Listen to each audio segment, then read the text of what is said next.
एक बार की बात है, जंगल के किनारे एक आरामदायक छोटी सी झोपड़ी में एक दयालु माँ बकरी अपने 7 छोटे बच्चों के साथ रहती थी। मेरे प्यारे बच्चों, मैं कुछ खाना लेने जा रही हूँ, लेकिन सावधान रहना।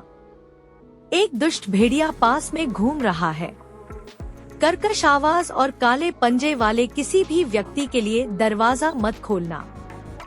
छोटी बकरियों ने सिर हिलाया और सावधान रहने का वादा किया। माँ बकरी के जाने के तुरंत बाद दरवाजे पर दस्तक हुई। दरवाजा खोलो मेरे प्यारे बच्चों, यह तुम्हारी माँ है। तुम्हारी आवाज कर्कश है। तुम हमारी माँ नहीं हो, तुम भेड़िया हो। दरवाजा खोलो मेरे छोटे बच्चों, यह वास्तव में मैं हूँ, तुम्हारी माँ। लेकिन छोटी बकरियों ने दरवाजे के नीचे झांका और काले बालों वाले पंजे देखे। तुम हमारी माँ नहीं हो, उसके खुर सफेद हैं। चतुर भेड़िया चक्की में गया और अपने पंजों को सफेद आटे से ढक लिया। फिर वह वापस लौटा, धीरे से खटखटाया और मीठी आवाज में बोला, मेरे प्यारे बच्चों, दरवाजा खोलो, मैं घर आ गया हूँ। इस बार बकरियों ने सफेद पंजे देखे और एक मीठी आवाज सुनी।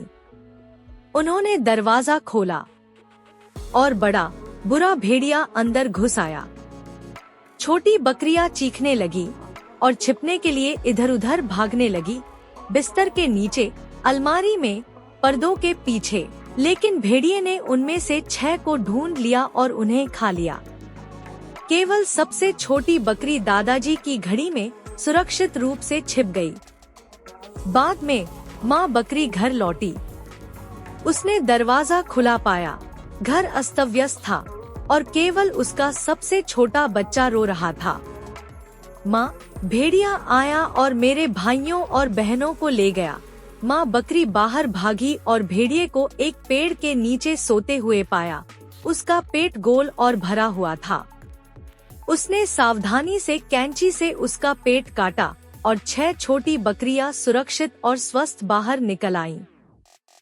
उन्होंने भेड़िए के पेट में भारी पत्थर भरे और उसे वापस सिल दिया। जब भेड़िया प्यासा हुआ उठा तो वह लड़खड़ाता हुआ नदी की ओर चला गया। लेकिन पत्थर इतने भारी थे कि वह पानी में गिर गया और हमेशा के लिए बह गया। माँ बकरी ने अपने 7 छोटे बच्चों को कसकर गले लगाया। उन्होंने एक महत्वपूर्ण सबक सीखा था, मेरे बच्चों, हमेशा सावधान रहना। अजनबियों पर कभी भरोसा मत करो, चाहे वे कितने भी प्यारे क्यों न हों।